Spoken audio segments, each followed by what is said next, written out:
안녕하세요. 저는 경기도 일산에 살고 있는 30대 초반의 미혼 여성입니다. 저는 평소 썰TV에 올라오는 사연들을 즐겨 듣는 구독자였어요. 여기에 올라오는 이야기들이 너무나도 재미있었거든요. 세상에 이렇게까지 이상한 사람들이 있다고? 싶었던 적도 있고요. 얼마나 눈치가 없었으면 이런 것도 몰라? 싶었던 사연도 있었습니다. 하지만 그 이상한 사람을 만난 눈치 없는 주인공이 제가 될 줄은 꿈에도 몰랐죠. 저는 불과 얼마 전에 하마터면 결혼 사기를 당할 뻔했었거든요. 지금도 그때 일만 떠올리면 내가 정말 귀신이라도 씌었던 걸까 싶은 생각이 들고는 합니다. 그게 아니고서는 이 일을 설명할 길이 없더라고요. 사실은 작정하고 사기를 치려고 했던 그 사기꾼이 가해자인데 오히려 저는 한동안 바깥 생활도 할 수 없을 정도로 스스로 자책하며 큰 충격에 빠져 있었습니다. 대부분의 피해자들이 가장 먼저 이런 생각을 하게 된다고 하더라고요. 내가 멍청했구나. 내가 바보였구나 하는 생각들이요. 하지만 얼마 전에 보았던 TV 프로그램에서 저와 비슷한 일을 겪은 피해자에게 상담사분이 그러시더라고요. 본인의 잘못이 절대로 아니라고요. 그러니까 자책할 필요가 없다고요. 저는 그 말을 듣고서야 저를 짓누르고 있던 마음의 짐을 내려놓아 보기로 했습니다. 혹시라도 제 사연을 듣고 있는 또 다른 누군가에게 이 이야기가 힘이 되기를 바라면서요. 남자친구를 처음 만났던 그날은 유난히도 정신이 없던 날이었던 걸로 기억합니다.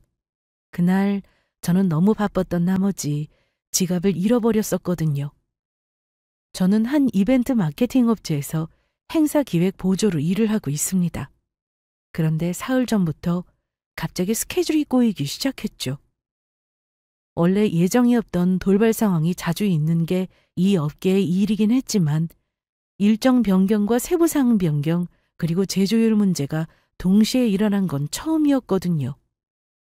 외부 출장이 많은 일이라 저는 원래 운전을 하고 다니는데 그날따라 하필이면 제 차까지 고장이 나서 수리를 하기 위해 맡긴 상태였고요. 덕분에 택시를 타고 다니느라 더 정신이 없었죠. 그날도 그렇게 택시에서 급하게 뛰어내리다가 벌어진 일이었습니다. 현장에서 일정을 무사히 마무리 짓고 저는 녹초가 되어 눈앞에 바로 보이는 카페로 들어갔습니다. 하루 종일 아무것도 먹지를 못해서 너무 힘들고 배고팠거든요. 그리고 야무지게 샌드위치와 커피를 주문하고 나서야 알게 되었습니다. 제 가방 안에 지갑이 없다는 사실을요. 택시에서 내릴 때까지만 해도 분명히 있었는데 말이에요.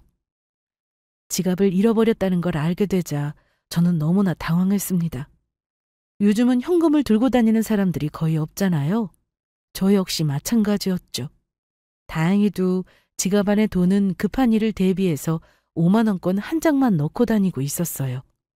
하지만 그 안에 함께 들어있는 제 카드들과 신분증 그리고 자잘하게 모았던 영수증이나 티켓 같은 것들이 문제였습니다. 카드는 우선 정지시킨다지만 신분증을 포함해서 전부 다시 재발급받아야 하는 번거로움과 재발급 기간까지 그 안에는 쓸 수 없다는 곤란한 상황이 문제였죠. 한숨이 저절로 나오더라고요.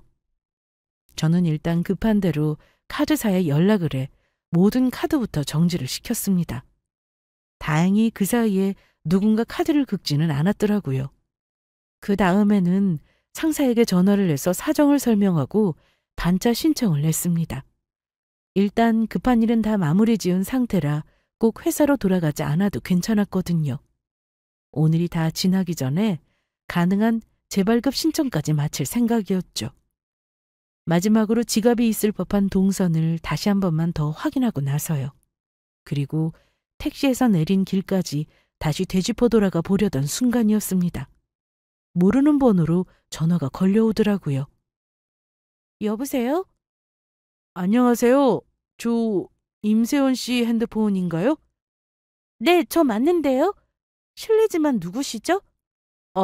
제가 방금 임세원 씨 지갑을 주운 것 같은데요. 지갑 속에 있는 명함 연락처를 보고 전화드리는 거거든요. 정말요? 감사합니다. 안 그래도 방금 잃어버린 걸 발견해서 지갑을 찾고 있었거든요. 혹시 지금 위치가 어디세요? 제가 그리로 가겠습니다. 전쟁이 나서 헤어진 이산가족에게서 연락이 와도 아마 지금보다 기쁘지는 않았을 것 같다는 생각이 들었습니다. 저에게는 그만큼이나 구세주 같은 전화였어요. 아마 그분도 제 목소리에서 같은 느낌을 받으셨겠죠. 제 호들갑에 조금 웃더니 본인도 남은 일정이 없어서 천천히 와도 된다고 하시며 현재 위치를 불러주시더라고요. 저는 감사하다는 말을 다시 한번 전하고 얼른 그리로 뛰어가기 시작했습니다. 다행히 도보로 가도 5분밖에 걸리지 않은 위치더라고요. 지갑이 발견됐다는 위치를 보니 아마도 택시에서 내리면서 몸을 숙일 때 가방 안에 어설프게 넣었던 지갑이 굴러떨어졌던 게 분명했죠. 단숨에 달려간 한 빌딩 앞에서 저는 훤칠한 키의 한 남성분을 만났습니다. 눈에 띄게 잘생긴 건 아니었지만 누가 봐도 훈남이라고 할 정도는 되는 외모에 웃는 상의 30대 남성분이었어요. 그리고 멀리서 뛰어오는 저를 보자 밝게 웃으시더라고요. 저도 덩달아 같이 조금 멋쩍은 웃음을 지으며 가까이 다가갔습니다. 왜 뛰어오셨어요? 천천히 오셔도 되는데. 지갑이 너무 보고 싶어서요. 1분 1초라도 빨리 만나고 싶더라고요. 그 정도면 뛰어오실 만하네요. 여기 있습니다. 너무 감사합니다. 진짜 생명의 은인이세요. 그리고 사례를 해드리고 싶은데 당장 현금이 이것밖에 없네요. 저는 지갑 안에 있던 5만 원권을 얼른 꺼내서 그분 앞에 내밀었습니다. 그러자 그 사람은 깜짝 놀라 손사래를 치면서 다시 제 쪽으로 돈을 밀어내시더라고요. 받아주세요. 제가 뭐라도 드리고 싶어서요. 아니에요. 그래도 이건 너무 큰 돈이네요. 전 그러시면 저 커피나 한 잔 사주세요. 혹시 시간 괜찮으시다면요. 오히려 제가 듣던 중 반가운 얘기였습니다. 배가 고파서 샌드위치와 커피를 주문하려던 중에 지갑이 없어서 다시 뛰쳐나오게 된 거였으니까요. 저는 알겠다고 고개를 끄덕이고는 얼른 앞장서서 근처에 있던 카페로 들어갔습니다. 거기서도 먹을거리를 잔뜩 시켰죠. 이번에는 2인분으로요. 그곳에서 저희는 생각보다 오랜 시간을 머무르면서 많은 이야기를 나눌 수 있었습니다. 그런데 여기 근처에서 일하세요? 저는 외근을 나왔거든요. 저는 오늘 모처럼 연차 쓰고 쉬는 날이라 놀러 나온 거예요. 살 것도 좀 있어서요. 저희가 만난 곳은 회사가 몰려있는 복합 쇼핑몰 앞이었습니다. 출근을 하러 오는 사람, 쇼핑을 하러 오는 사람, 그리고 단순히 카페 맛집 탐방을 하러 오는 사람까지 그 모두가 모이는 곳이었죠. 그런데 아까 연락처를 찾느라고 본의 아니게 지갑을 좀 살펴봤거든요. 혹시 뮤지컬 좋아하세요? 맞아요. 저 뮤지컬 엄청 좋아해요. 티켓 날짜 보니까 최근에도 저도 봤던 공연이더라고요. 저도 그거 좋아하거든요. 제 지갑 속에 곱게 간직해뒀던 뮤지컬 티켓을 보고 하는 이야기였습니다. 뮤지컬계에서 엄청나게 유명한 배우가 출연하는 공연인지라 예매하는 게 수강 신청보다 더 어렵다고 할 정도로 힘들었거든요. 그래서 지난주에 뮤지컬을 보고 와서도 뿌듯한 마음에 한동안 지갑 속에 보관하고 다니고 있는 중이었죠. 사실 지갑 정리를 잘 안 하기도 하고요. 그런데 마침 같은 공연을 봤다니 정말 우연히 겹치는 특이한 인연이다 싶었죠. 와, 그거 진짜 예매하기 힘들던데 같은 걸 보셨다니 신기하네요. 저 사실 그거 보고 나서 저희 회사에서 받은 초대권 티켓이 또 있거든요. VIP 좌석으로요. 혹시 괜찮으시면 같이 보러 가실래요? 진짜요? 진짜 제가 보러 가도 돼요? 네. 제 주변에는 어차피 뮤지컬 좋아하는 지인이 없어서요. 저도 혼자 보러 가야 하나 싶었는데 잘 됐죠 뭐. 소위 뮤지컬 덕후들 사이에서는 같은 작품을 몇 차례씩 반복해서 보는 게 흔한 일이었거든요. 회차마다 각각 다른 배우가 나오기도 했고 같은 배우가 나오는 회차라고 해도 실시간으로 진행되다 보니 바뀌는 연출이나 새로운 디테일을 발견할 수도 있었고요. 아무튼 저희는 지갑이 인연이 되어서 얼떨결에 뮤지컬을 같이 보러 가는 사이가 되었습니다. 그 귀하고 비싼 공연을 공짜로 봤으니 제가 밥을 또 사는 건 당연했고요. 그러다 보니 또 다른 일정이 생겼고 저는 매주 주말마다 보는 사이가 되어버렸습니다. 말하자면 연애를 시작하게 되었다는 뜻이죠. 왜 정신을 차리니까 우리가 사귀고 있는 거지? 내가 할 소리를 하고 있네. 난 분명히 지갑만 찾아주려고 한 거였는데. 지갑만 찾아주려고 한 거 치고는 너무 적극적으로 꼬시던데? 티켓 있다면서 먼저 뮤지컬 보러 가자고 말한 게 누군데? 그러게. 생각을 해보니까 내가 의도적으로 직업을 주어서 너한테 제발 같이 가달라고 빌었던 것 같네? 남자친구와 저는 종종 서로 누가 먼저 반했는지에 대해서 난상 토론을 벌이고는 했습니다. 마지막은 항상 남자친구가 저에게 져주며 끝나는 장난이었죠. 몇 년 만에 시작한 연애는 즐겁고 설렜습니다. 일에 쩌들어 있느라 연애세포라고는 다 죽은 줄 알았는데 나에게도 아직까지 이런 열정이 남아있었나 싶을 만큼요. 제가 유년기에 가장 좋아했던 책은 어린 왕자였는데 거기에 이런 대사가 있었죠. 너를 4시에 만난다면 나는 3시부터 행복해지기 시작할 거야. 이제야 비로소 그 대화의 진짜 의미를 알 것 같더라고요. 남자친구를 만나는 날은 몇 시간 전부터 설레고 들뜰 정도로 기분이 좋았거든요. 남자친구는 저보다 2살이 많았습니다. 그리고 의대를 졸업하고 서울에 있는 한 대학병원에서 일반 외과의로 근무를 하고 있었어요. 우리가 사귀기 전에 처음 그 사람의 명함을 받고는 눈이 휘둥그레졌었죠. 훈훈하게 생기긴 했어도 절대로 공부를 잘하게 생기지는 않았었거든요. 저도 모르게 의사에 대한 외모적인 편견이 있었던 모양입니다. 이 말을 남자친구에게 했더니 본인도 그런 얘기를 너무 많이 들어서 이제 놀랍지도 않다고 웃더라고요. 그리고 이건 그 사람에게 절대로 말하지 않은 비밀이었지만 저는 나름대로 그 사람의 뒷조사를 했습니다. 저에게 알려준 병원의 인터넷 홈페이지에 들어가서 이름을 검색을 해본 거죠. 그럴 리는 없다고 생각했지만 솔직히 세상에 너무나도 흉흉하니까요.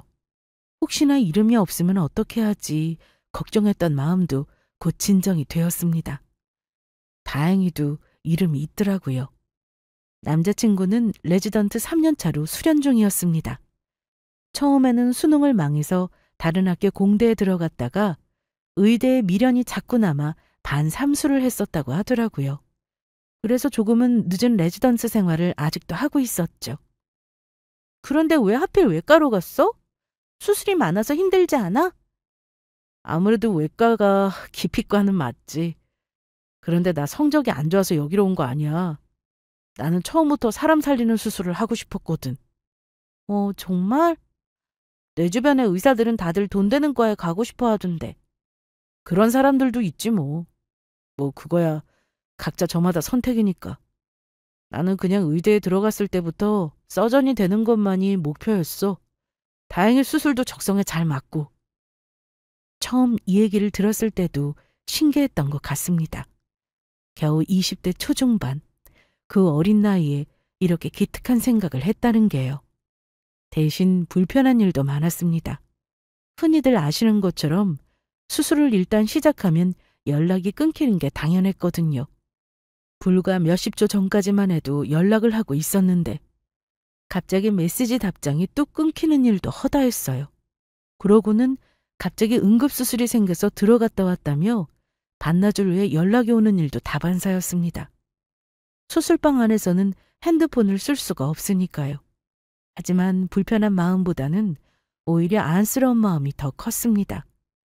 몇 시간 서 있는 건 둘째치고 잠도 제대로 못 자고 끼니를 놓치고 일할 때가 대부분이었거든요. 물론 이것도 전연차 때보다는 엄청나게 많이 나아진 거라고 하더라고요. 그러니 저와 연애할 틈도 생긴 거라고 말을 했고요. 제 이야기를 들은 친구가 저렇게 갑자기 자주 연락이 안 되면 불안하지 않냐고 하던데 저는 전혀 불안하지 않았습니다.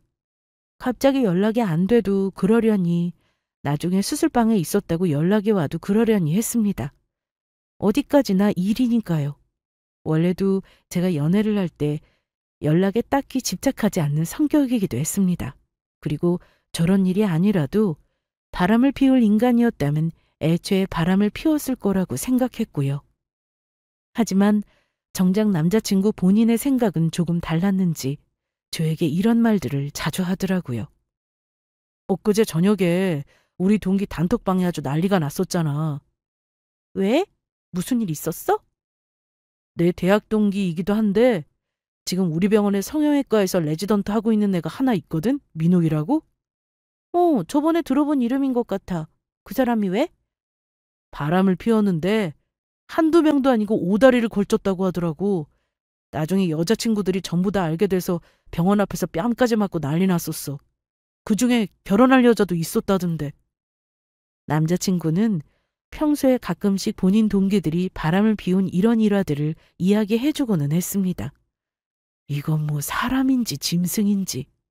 도덕관념이 보통 사람들의 상상을 초월하게 밑도는 경우가 너무나도 많았죠. 그것도 유독 여자 관계에 있어서요. 진짜로? 아니 미친 거 아니야? 어떻게 바람을... 그것도 그렇게나 많이 피울 수가 있어? 그러니까 병원에 지금 소문 쫙 나가지고 다들 쓰레기라고 욕하고 난리 났어. 간호사들이 걔 지나가기만 해도 쑥덕대고 있더라고. 시간도 많나 봐. 일까지 하면서 5명을 어떻게 만난 거야? 근데 이쪽 계통이 그런 애들이 많아. 결혼하기 전이면 다행이지. 결혼하고 나서도 재벌을 걔 못 주고 바람 피우는 애들도 많고. 다들 왜 그렇게 사는지 모르겠네. 듣기로는 오히려 바람을 피울 시간도 없을 것처럼 바쁜 수술과에 그런 쓰레기들이 더 많다고 하더라고요. 수술방에 들어가 있었다고만 하면 연락이 좀 안 돼도 여자친구가 그러려니 하고 넘어가는 경우가 많다면서요. 바람을 피우기 최적의 조건이었던 거죠. 저는 그 말을 들으면서 오히려 본인에게 불리할 수도 있는 이야기를 솔직하게 전달해주는 그 사람에게 더 믿음이 갔던 것 같습니다. 적어도 본인이 그런 식으로 바람을 피우고 있다면 어떤 핑계를 대면 먹히는지를 이렇게 순순히 말할 리가 없으니까요. 게다가 이미 애인이 있는데도 저런 식으로 행동하는 동기를 본인은 친구로도 생각하지 않는다는 말로 덧붙이곤 했죠. 본인의 가치관과는 너무 다른 사람이라고 하면서요. 제가 남자친구를 좋아하게 된 데에는 여러 가지 이유가 있었지만 그 사람의 이런 가치관이 무엇보다도 큰 비중을 차지했습니다. 아무리 좋은 학교를 나와 번듯한 직업을 가져도 또 아무리 돈을 잘 번다고 해도 망가진 가치관을 가진 사람과는 평생을 함께할 수 있을 리가 없었으니까요. 그런 점에서는 저희는 생각도 비슷하고 서로에게 요구하는 도덕성의 기준도 비슷한 사람들이었습니다. 그건 적어도 생각이 다르다는 이유로 다툴 일은 없었다는 얘기였죠. 약 1년의 시간 동안 저희는 바쁜 와중에도 틈틈이 스케줄을 맞춰 데이트를 하며 열심히 서로를 알아가는 시간을 가졌습니다. 연애가 시작된 처음에는 마냥 설레기만 하지만 시간이 흐를수록 콩깍지가 벗겨지면서 서로에 대해서 실망할 일도 하나둘씩 생기는 법이잖아요. 하지만 그 사람은 의외로 저의 모든 점을 다 좋아해 주었고 저 역시도 여전히 그 사람이 좋더라고요. 1년이 지났음에도 여전히 저에게 헌신적이었고요. 세연아, 잠깐만 눈 감아봐. 갑자기? 왜? 또 뭔데? 그냥 좀 감으라면 감아봐. 저는 또 속아주는 척 눈을 감았습니다. 신호에 맞춰 다시 눈을 떴을 때는 예상했던 대로 제 목에 목걸이가 걸려 있었고요. 광고에서 보고 지나가는 말로 제가 예쁘다고 했던, 저는 그런 말을 했었던 사실도 잊어버리고 있었던 그 브랜드의 목걸이였죠. 이걸 진짜로 사왔어? 대체 언제? 이번 주 내내 바빴잖아. 아무리 바빠도 여자친구 선물 사러 갈 시간 정도는 있지. 병원 근처가 백화점이잖아. 고마워. 사달라는 얘기는 아니었는데. 네가 잘하고 다니면 내가 더 고맙지. 우리 세연이 행복해하는 얼굴 보는 맛에 내가 일하잖아. 늘 이런 식이었습니다. 기억력이 좋아서인지 제가 말하는 걸 하나도 허투루 듣지 않고 전부 새기고 있더라고요. 그리고 언제가 되었든 꼭 저에게 선물을 했고요. 제가 먹고 싶다고 했던 음식이든 갖고 싶다고 했던 물건이든 그것도 아니면 가보고 싶다고 했던 장소든지 간에요. 다만 요령은 좀 부족해서 저에게 이렇게 깜짝 이벤트를 하려고 하는 날이면 아침부터 온종일 거기에 계속 신경을 쓰고 있는 게 느껴져서 다 들키고는 했죠. 바로 오늘처럼요. 계속 가방을 휘끈거리고 있길래 가방 안에 또 뭔가 있구나 싶은 생각이 들었거든요. 그런 순수함과 다소 어설픈 모습마저도 저에게는 하나하나 전부 감동이었고 또 사랑으로 느껴졌습니다. 하지만 저도 조금 부담스럽기는 했어요. 이제 겨우 1년쯤 된 사이에 주고받기에는 너무 선물의 액수가 컸거든요. 선물의 빈도도 마찬가지였고요. 또래보다 잘 번다고 해도 그래봤자 아직 레지던트 월급 몇백일 뿐인데 저축이라고는 안 하고 이렇게 저에게 다 써도 되는 건지 걱정스럽기도 했고 미안하기도 했고요. 제가 그런 말을 할 때마다 남자친구는 그런 신경 쓰지 말라면서 대수롭지 않게 대꾸하고는 했어요. 하지만 어떻게 신경을 안 쓸 수가 있겠어요? 선물이라는 게 쌍방이 주고받아야 하는 건데 저는 이만한 금액대의 선물을 아무 기념일도 아닌 날에 턱턱 챙겨서 내미는 건 부담스러운 일이라고 생각했거든요. 평소에 제 소비가 많은 편도 아니었고요. 오히려 친구들에 비해서는 거의 돈을 안 쓴다고 해도 무방할 정도였어요. 결국 초반에 줬던 몇 번의 선물을 마음만 받겠다고 계속 거절하자 남자친구는 작심한 듯 저를 데리고 어디론가 가더라고요. 지금 어디로 가는 거야? 가보면 알아. 자꾸 가는 곳도 비밀로 붙이길래 저는 단순히 또 어디 레스토랑이라도 예약해둔 건가 싶었죠. 그런데 도착한 곳은 식당이 아니었습니다. 근처로 외근을 나갈 때마다 넋을 놓고 지나가면서 보고는 했던 바로 그 주상복합 아파트였어요. 직접 보지는 않았어도 누군가 이름을 들으면 아 거기 하는 바로 그곳이요. 유명한 연예인들도 살고 엄청난 재벌들도 산다고 했던 일반인들은 꿈도 못 꾸는 아파트였죠. 하지만 갑자기 여기는 왜 온 건지 아니 그보다도 1층 현관 번호키는 어떻게 저렇게 익숙하게 누르고 있는 건지 저는 얼떨떨하기만 했습니다. 유난히도 눈부시게 번쩍거리는 실내 마감재를 보면서 연신 감탄하기를 잠깐. 그래서 여기가 어디냐고 물었더니 엘리베이터를 타고 나서야 말하더라고요. 우리 집이야. 나 자취하는 집. 뭐? 여기가 자기 집이라고? 그냥 가자고 하면 안 갈 것 같아서. 나 어제 청소 열심히 했단 말이야. 오늘 꼭 보여주고 싶었어. 진짜 당황스러웠습니다. 이게 농담인가 진담인가 싶기도 했고요. 사귄 지 1년 만에 방문하게 된 남자친구의 집이 이렇게 좋은 곳이라는 사실을요. 그동안 몇 번이나 집에 놀러 오라고 했었지만 집에 직접 들어가는 건 조금 부담스러워서 매번 거절하고는 했었거든요. 일단 집에 놀러 가면 앞으로도 집 데이트가 계속될까 봐 싫기도 했고요. 하지만 그동안 집이 어딘지를 구체적으로 말했던 적은 한 번도 없어서 저는 그저 저처럼 직장 근처에 작은 투룸을 얻어서 살고 있나 대충 그런 이미지를 그리고 있었을 뿐이었죠. 아, 집이 왜 이렇게 좋아? 나 여기 내부 구조는 TV에서나 봤었는데. 마음에 들어? 나름 깨끗하지. 나 청소도 잘하지. 지금 청소가 문제야? 갑자기 너무 거리감 든다. 다른 세계 사람 같아, 우리. 감탄사를 내뱉으면서도 두 눈이 휘둥그레져서는 주변을 둘러보는 저를 남자친구가 뒤에서 안고는 이러더라고요. 이깟집으로 무슨 거리감이야. 그리고 거리감 느끼라고 데려온 게 아니라 앞으로 내 선물 거절하지 말라는 뜻에서 데려온 거야. 나 사랑하는 사람한테 그 정도 선물 사줄 형편은 된다고 얘기하고 싶어서. 자기 형편은 너무 잘할 것 같아. 갑자기 체감이 확 되네. 근데 이 집은 내가 산 건 아니고 부모님이 월세 내주시는 거야. 나중에 결혼하면 아파트 사주신다고 그때까지는 일단 여기서 살라고 하시더라고. 부모님이?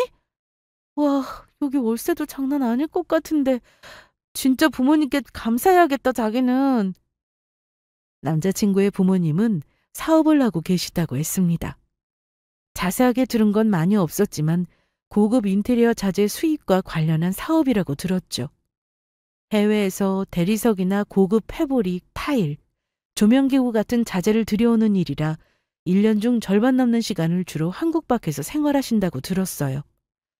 처음 부모님의 이야기를 들었을 때는 사업을 하시니 남들보다는 조금 더 집안 형편이 여유로울 것 같다는 생각은 했습니다. 하지만 이 정도로 잘 살 거라고는 전혀 생각하지 못했죠. 여유가 되면 자식들 월세를 내주실 수도 있다고 생각하고 저 역시도 부모님이 집세를 내주시고 있기는 하지만 이 정도는 아니었어요. 저에게 부담을 가지지 말라고 보여준 집이 오히려 더 부담스럽게 된 셈이었죠. 그리고 그것보다 더 큰 문제가 있었습니다. 다음 주에 우리 부모님 한국에 들어오신다는데 같이 뵈면 어떨까 싶은데. 어? 부모님을 뵙자고? 너랑 결혼하고 싶다고 말씀드렸거든. 그랬더니 한번 만나고 싶으시대. 사실 남자친구 입에서 결혼 이야기가 나온 건 벌써 3달쯤 전의 일이었습니다. 제가 너무 이르다고 거절했지만요. 그 뒤로도 남자친구는 포기하지 않았습니다. 아주 자연스럽게 스며들듯이 결혼해야겠다는 작정이라도 한 것처럼 계속해서 결혼 이후의 삶에 대해서 말을 하더라고요. 처음에는 이게 뭔가 싶었던 저도 계속 듣다 보니까 약간 세뇌가 되는 것 같더라고요. 듣고 있으니 어쩐지 저도 이 사람과 결혼을 해야 할 것 같은 느낌도 들었고요. 남자친구는 이제 레지던트 4년 차가 되었습니다. 그리고 결혼한다고 해도 이상한 나이는 아니죠. 사실 얼마 전에는 예비 프로포즈 비슷하게 청혼을 받기도 했습니다. 그러던 차에 부모님이 한국으로 들어오신다니 이렇게 만나게 되면 정말로 결혼을 해야 하는 게 아닌가 싶더라고요. 짧은 순간 많은 고민이 들었지만 결국 저는 그 자리에 나가게 되었습니다. 안녕하세요. 처음 뵙겠습니다. 저는 성우 씨랑 만나고 있는 임세연이라고 합니다. 반가워요. 성우가 결혼하고 싶은 여자가 있다고 해서 얼마나 좋은 아가씨일까 우리도 궁금했었는데 이렇게 만나게 되네요. 사진으로 보여준 것보다 훨씬 더 예쁜데요. 성격도 너무 좋아 보이고. 예쁘게 봐주셔서 감사합니다. 어머님도 너무 미인이세요. 어머, 고마워요. 말도 참 예쁘게 하네. 예비 시부모님을 뵙는 자리라니. 제 인생에도 이런 이벤트가 생겼다는 게 그 자리에 나간 그 순간까지도 실감이 잘 나지 않더라고요. 너무 긴장했는지 음식이 입으로 들어가는지 코로 들어가는지도 모를 지경이었습니다. 회사를 다니면서 이렇게 긴장되는 상황과 자리에는 많이 익숙해졌다고 생각했는데도 말이에요. 남자친구는 그런 저를 눈치챈 듯 테이블 아래로 제 손을 잡아주더라고요. 두 분의 인상은 뭐랄까 엄청 화려하다. 이 말로 정리될 수 있을 것 같았습니다. 정신이 없어서 자세히 살피지는 못했지만요. 제 맞은편에는 화려한 붉은색 원피스에 반짝거리는 액세서리들을 착용한 예비 시어머니와 잘 모르는 제가 봐도 최소한 몇천만 원짜리로 보이는 명품 시계를 찬 예비 시아버지가 계셨습니다. 물론 저희가 지금 앉아있는 이 레스토랑도 평소에 어지간한 기념일로는 엄두도 못 낼 비싼 곳이고요. 다행히도 걱정했던 것과는 다르게 예비 시부모님 두 분 모두 너무 밝으신 성격이셨어요. 저에게도 엄청 잘해주셨고요. 제가 잘 먹지를 못하자 이것저것 먹으라고 권유도 해주셨고 성우한테 제가 아까운 거 아니냐며 농담도 하시더라고요. 예전에 남자친구가 그런 말을 한 적이 있었거든요. 본인 부모님은 어릴 때부터 외국에 나가 계셨고 두 분 다 그곳에서 기반이 잡힌 분이라서 사고방식도 한국 시부모님들과 많이 다르다고요. 어차피 결혼 후에는 잘 만날 일도 없을 거고 며느리를 힘들게 하거나 간섭하거나 하실 분들도 아니라고도 했죠. 당시에는 그게 말처럼 그렇게 쉬울 것 같아라고 생각했던 저였는데 그 자리에서 두 분을 뵙고 나니 어쩌면 그럴 수도 있겠다 싶었습니다. 첫인상으로 어쩐지 깐깐하실 것 같다는 제 선입견과는 다르게 말씀하시는 걸 들어보면 너무나도 열린 사고를 가지고 계셨거든요. 즐거운 분위기 속에서 두 분을 뵙고 나서 저는 이 결혼에 대한 마음이 긍정적으로 바뀌었습니다. 단순히 저에게 잘해주는 걸 보고 그런 게 아니라 저런 두 분 밑에서 자란 남자친구라면 나중에 우리가 결혼해서도 비슷한 분위기의 가정을 이룰 수 있겠다 싶어서요. 그만큼 두 분이 남긴 인상이 좋았던 거죠. 그렇게 그날의 만남을 계기로 저희는 결혼을 하기로 결정했습니다. 제 결심을 듣고는 남자친구가 얼마나 기뻐했었는지는 말할 필요가 없을 정도였죠. 결혼 준비 과정은 평범했습니다. 남들처럼 정신이 없었다는 뜻이었죠. 요즘은 결혼 준비가 결혼 전쟁이라고 표현하던데 딱 그 말이 맞았습니다. 더군다나 저희 둘 모두 회사를 다니고 있어서 누구 하나의 스케줄이 밀리기라도 하면 대참사가 일어났죠. 결혼식이 원래 그런 거라고 하더라고요. 신랑 신부 두 사람의 스케줄에 맞추는 게 아니라 업체 스케줄에 맞추는 거라고요. 저희는 좌충우돌하면서도 때로는 설레어하며 열심히 준비를 했습니다. 그 와중에 양가 상견례도 무사히 치렀고요. 드라마에서나 나오던 상견례장에서의 불상사는 조금도 없었습니다. 오히려 화기애애한 분위기 속에서 벌써 가족이 된 것처럼 다정한 인사말들이 오갔죠. 모든 것이 다 뜻대로 흘러가는 듯 했어요. 아무 문제도 없이요. 준비 과정에서 저희가 다투지도 않았고 양가에서 저희를 힘들게 하는 일도 없었으며 무리한 예물이나 예단을 요구하지도 않았습니다. 다만 새로운 신혼집을 구하는 문제에서 약간의 의견 차이가 있었습니다.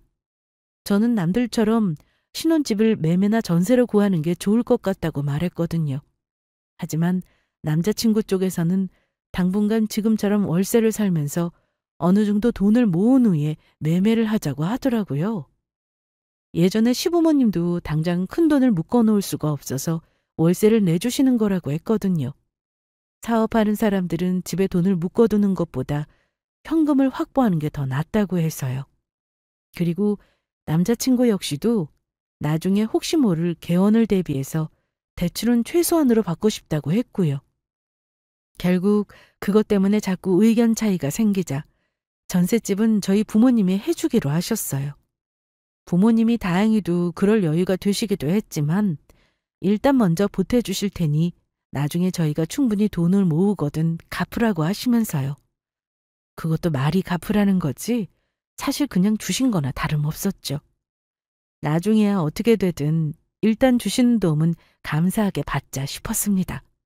그 뒤로는 아무런 문제가 없었어요. 결혼 일주일 전까지는요. 세연 씨, 나 성우 엄마예요. 네, 어머님. 그동안 별일 없으셨죠? 별일은 없었고 혹시 시간 괜찮으면 잠깐 만날 수 있을까 해서 전화했어요. 내가 근처로 갈게요. 어, 지금이요? 네, 시간은 괜찮긴 한데 무슨 일 있으세요? 무슨 일이냐고 여쭤봤지만 자세한 건 만나서 얘기를 하겠다고 하시더라고요. 결혼 일주일을 앞두고 걸려온 갑작스런 그 전화에 저는 조금 의아했습니다. 이렇게 갑자기 만나자는 것도 그랬지만 예비 시어머니의 목소리가 좀 안 좋아 보였거든요. 그리고 그것보다 더 이상했던 건 전화를 끊기 전에 하셨던 당부 때문이었습니다. 우리가 만나는 건 성우에게는 비밀로 했으면 좋겠다는 그 말씀이요. 저는 온갖 상상을 다하며 잠시 후 예비 시어머니를 만나게 되었습니다. 솔직히 안 좋은 생각이 너무 많이 들더라고요. 제 자취방 근처에서 만나 뵙게 된 예비 시어머니는 안색이 너무 어두워 보이셨습니다. 지금까지 배웠을 때 항상 쾌활하던 그 모습은 온데간데 없었죠. 그리고 약간의 침묵 후에 저에게 뭔가가 적힌 쪽지 한 장을 내미시더라고요. 이게 뭐예요, 어머님? 남자친구의 본가 주소예요. 원래 사는 집이죠. 그게 무슨 말씀이세요? 원래 사는 집이요? 사실 당신이 결혼할 남자는 내 아들이 아니에요. 나는 박성호 씨의 모친 대역을 해달라고 부탁받은 사람이고요. 네? 대역이요? 저는 그 자리에서 아직까지도 믿기지가 않은 엄청난 얘기들을 들을 수 있었습니다. 바로 일주일 후에 저와 결혼할 저의 예비신랑 박성우라는 인간의 실체에 대해서요. 여태껏 제가 만났던 사람은 예비 시부모님이 아니었습니다. 두 사람 모두 다 의뢰를 받은 대역이라고 하더라고요. 그리고 본인들도 너무 자세하게는 모르지만 제 남자친구가 의사도 아니라는 얘기도 들었습니다. 직업도 부모도 모두 속인 거죠. 원래는 두 사람이 모두 결혼식 당일까지 한 번 더 연기를 해준 뒤에 돈만 받고 다시 외국에 나간 척 잠적할 계획이었다고 합니다. 하지만 몇 차례 저와 만나면서 자꾸 양심의 가책을 느껴서 도저히 잠이 오지 않더라고 하시더라고요. 아무것도 모른 채 행복하게 웃고 있는 저를 볼 때마다 자꾸 본인의 딸 생각이 났다면서요. 그러면서 멍하니 앉아있는 저에게 더 자세한 이야기는 여기 적힌 주소로 가면 알 수 있을 거라고 했죠. 저는 덜덜 떨리는 손으로 그 쪽지를 쥐고서는 그 길로 곧장 택시를 잡아탔습니다. 그리고 쪽지 속의 주소로 향했어요. 택시가 도착한 곳은 어느 달동네였어요. 그것도 그 동네에서도 다 허물어져 가는 어느 주택의 대문이었습니다. 그 주소가 맞는지 몇 번을 확인했죠. 저는 조심스럽게 대문을 두드렸다가 열린 문을 열고 안으로 들어갔습니다. 그리고 마당 안에서 평상에 앉아 강아지 밥을 주고 계시던 한 할머니와 눈이 마주쳤어요. 처음에는 저를 보고 조금 놀라시던 그분은 곧 뭔가를 짐작했는지 묻지도 않고 어서 들어오라고 손짓을 하시더라고요. 저는 그분을 따라 집 안으로 들어갔습니다. 삐거덕거리는 소리가 흉하게 나는 미닫이 문을 옆으로 열고서 그보다 더 심하게 울리는 마루를 밟고 거실로 들어갔죠. 성우랑 만나고 있는 아가씨죠? 네, 임세연이라고 합니다만 이게 어떻게 된 건지. 얼마 전에 대역해준다는 사람과 어떻게 연락이 닿아서 내가 그간의 사정을 얘기했어요. 혹시 아가씨를 만나게 되면 사실대로 얘기하고 나랑 꼭 한번 만나게 해달라고요. 고민해본다고 하더니 오늘 결심을 했나 보네요. 그리고 저는 그날 박성호의 진짜 친모인 그분의 입에서 나온 이야기를 들을 수 있었습니다. 제가 지금까지 지난 1년간 알아왔던 그 인간의 진짜 모습에 대해서요. 박성호는 사기꾼이었습니다. 그것도 화려한 사기전과까지 있었죠. 저에게 알려준 정보는 모두가 거짓말이었습니다. 알고 보니 의대는커녕 대학조차 나오지 않았고 제대로 된 직업도 한 번 가진 적이 없었던 백수였어요. 대학을 가라고 돈을 모아줬더니 무슨 사업인가 뭔가 한다고 홀랑 말아먹더라고.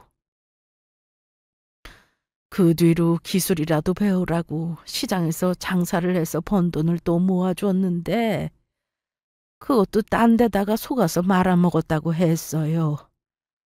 그때부터가 시작이었던 것 같아요. 아마 그 뒤로 박성우는 본격적인 사기의 길로 들어섰다고 합니다. 처음에는 순진한 미성년자들을 꼬셔 자잘하게 소액 사기를 치며 용돈벌이를 했다고 했죠. 그게 통한다는 걸 깨닫게 된 박성우는 점점 더 대담해지기 시작했다고 하더라고요. 나중에는 사기를 치는 금액이 점점 더 커졌고 투자 명목으로 다양한 사람들에게서 돈을 떼먹는 수법도 날로 진화했고요. 마지막으로 정착한 곳은 결혼 사기극이었다고 하네요. 순진하고 적당히 어리숙한 부잣집 여자를 꼬셔서 돈을 뜯어내는 걸로요. 벌써 당한 여자가 한둘이 아니라고 합니다. 나중에야 알게 된 사실이지만 저를 만난 것도 결코 우연이 아니었죠.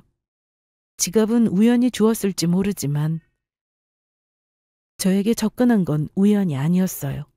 그 인간은 제 지갑 속 민증에 있던 본가 아파트 주소를 보고 저희 부모님의 재력을 짐작한 것이었어요. 그리고 결혼 사기극의 다음 목표로 삼게 된 거였고요. 제가 인터넷에 찾아가서 확인했던 의사는 뭐였냐고요? 그건 동명이인이었습니다. 박성우가 그 박성우가 아니었던 거죠. 사진 한 장 없이 홈페이지에는 단순히 진료과의 의사의 이름만 나와 있다는 점을 악용했던 겁니다. 저는 순진하게도 거기 적혀 있는 의사의 이름과 출신 의대 같은 간단한 양력이 모두 남자친구가 말했던 내용과 일치하기에 같은 사람이라고 생각을 했던 거고요. 그 인간이 결혼 전에 자취를 하고 있다면 보여주었던 집도 당연히 부모가 월세를 내주는 집이 아니었습니다. 통장 잔고가 1,000만 원도 안 남았을 거라고 하더라고요. 그 집은 없는 형편에 대출을 풀로 땡겨서 비싼 월세를 간신히 내고 있는 집이었어요. 당연히 결혼 직전에 보여준 집이니 그것도 몇 달 살다가 방을 뺄 예정이었고요. 그럼 데이트를 할 때 저에게 선물했던 그 비싼 물건들은 다 어떻게 된 건가 싶더라고요. 그것도 대부분 다른 여자에게서 뜯어낸 돈으로 다음 데이트했을 비용을 돌려막기 한 거였어요. 정말이지. 들으면 들을수록 기가 막히고 코가 막혀서 나중에는 이게 몰래카메라인가 싶을 정도였습니다. 말이 안 나오더라고요. 눈앞에서 눈물까지 흘리며 미안하다고 대신 사과를 하는 그 인간의 친어머니를 만나지 않았더라면 아마 이 엄청난 이야기를 제가 믿을 수나 있었을까요? 그놈은 대역을 써서 저와 결혼을 한 뒤 개원이든 어떤 핑계를 대서든 저희 부모님의 돈을 뜯어낼 예정이었습니다. 그러고 나면 또다시 잠적해서 또 다른 희생양을 찾아 떠났었겠죠. 내가 아무리 말려도 듣지를 않네요. 아가씨한테는 정말 미안합니다. 다른 아가씨들에게도 너무 미안해서 이 죄를 어떻게 갚아야 할지 정말. 이제라도 말씀해 주셔서 감사합니다. 어머님이 무슨 잘못이 있겠어요. 이대로는 도저히 안 될 것 같아요. 저러다 정말 큰일이라도 낼 것 같아서 내가 이렇게 부탁 좀 할게요. 교도소를 가는 한이 있어도 우리 성우 정신 좀 번쩍 차리도록 아가씨가 꼭 고소를 해주세요. 절대 봐주지 말고요. 저는 가슴이 답답해졌습니다. 남도 아니고 당신 친아들을 고소해달라고 하는 저 마음도 오죽할까 싶었죠. 물론 그렇다고 그 사기꾼을 봐줄 생각도 어차피 없었지만요. 그래서 꼭 그렇게 해드리겠다고 대답을 드리고는 그 집에서 나오게 되었습니다. 나중에 고소를 위해 뒷조사를 해보니 더 가관이었어요. 결혼을 앞두자 이제 거의 끝물이라고 생각을 했는지 그놈은 심지어 벌써 갈아탈 다른 여자를 찾은 상태였습니다. 이제 막 썸 타기 시작했던 또 다른 희생양이 있었던 거죠. 저는 곧장 그 여자에게도 이 사실을 알렸습니다. 그리고 결혼 사기 명목으로 바로 고소 절차를 시작했어요. 당연히 저희 부모님에게도 이 모든 사실을 알리게 되었죠. 정말이지 너무 죄송했습니다. 저희 엄마는 충격을 받으셨는지 자리에 주저앉기까지 하시더라고요. 아빠는 아무 말도 없으셨지만 마찬가지로 놀라신 게 뻔했고요. 제가 눈물만 흘리고 있자 나중에는 이제라도 알게 된 게 하늘이 도운 거라고 생각하라고 하셨습니다. 이렇게라도 일단 누구보다 놀라고 상처받았을 딸의 마음을 위로하고 싶으셨던 거죠. 당장 결혼을 일주일 앞두고 생긴 일이라 결혼식을 취소하는 일만도 할 일이 태산이었습니다. 우선적으로 제가 위약금을 먼저 물고 나중에 리스트를 정리해 모두 고소장에 함께 첨부해서 청구를 했죠. 그 인간은 그 사실을 알고 나서 바로 잠적을 했습니다. 고소 사실을 통보하고 처음에는 저를 찾아와 난리를 치거나 혹은 또 다른 거짓말로 이 상황을 무마하려고 하진 않을까 걱정했었거든요. 저희 아버지도 경찰을 미리 부르거나 경호라도 붙여야 하는 게 아니냐고 하셨고요. 하지만 그런 걱정들이 무색하게도 그 인간은 아예 처음부터 존재하지 않았던 것처럼 싹 연락을 끊고 잠적을 해버렸습니다. 물론 그런 전적이 있다는 것도 알고 있었기에 미리 대비를 해서 고소를 하는 데는 전혀 문제가 없었고요. 결혼식을 취소하고 청첩장을 돌렸던 지인들에게도 파혼 소식을 대강이나마 알리고, 그리고 재판이 진행되고 끝내는 그 인간이 잡혀서 다시 교도소에 들어가게 되기까지 제 시간은 마치 거기서 멈춘 듯 했습니다. 시간이 너무나도 빠르게 지나갔는데 제 삶은 거기서 멈춘 것처럼요. 그냥 웃을 일도 없고 왜 나에게 이런 일이 생긴 건지 이 사실이 믿기지도 않았고 바람만 불어도 눈물이 나오더라고요. 그 뒤로도 저는 한동안 자책의 시간이 빠져 있었습니다. 나는 적어도 절대 사기만은 당하지 않을 거라고 생각했었던 저의 섣부른 오만에도 스스로 화가 날 만큼요. 방문을 걸어 잠그고 그저 죽은 듯이 잠만 자고 일어나서는 또 울다가 멍하니 거리를 걷다가 그리고 또 수면제를 먹고 잠이 드는 날들이 많았습니다. 나중에는 부모님이 너무 걱정을 하셔서 억지로라도 밥을 먹고 아무렇지 않은 척을 해야 했죠. 지금 저를 구원해 준 건 앞서 말씀드렸던 그 상담 프로 속의 대사였습니다. 피해자의 잘못이 아니라는 그 말이요. 제가 너무나도 듣고 싶었던 그 말이었죠. 저는 이제 제 남은 인생과 부모님을 위해서라도 새로운 삶을 살아보고자 합니다. 참, 그리고 얼마 전에 저는 제 인생을 수렁에서 건진 그분을 다시 만났습니다. 이 모든 사실을 알려준 대역 시어머니요. 그분은 저에게 미안하다고 거듭 사과했지만 저는 오히려 감사하다고 말씀드렸어요. 그리고 준비해갔던 약소한 선물도 같이 드렸죠. 상품권 몇 장이었지만 그분의 용기가 아니었으면 지금의 저는 아마 결혼식을 올리고 그 사기꾼과의 행복을 꿈꾸고 있었겠죠. 인생은 때때로 예기치 못한 방향으로 내 기대와는 상관없이 흘러가고는 합니다. 하지만 그 길에도 언제나 다시 올바른 방향을 찾을 기회는 있다는 걸 말씀드리고 싶어요. 여기서 인생이 끝이 아니라는 사실을요. 들어주셔서 감사합니다.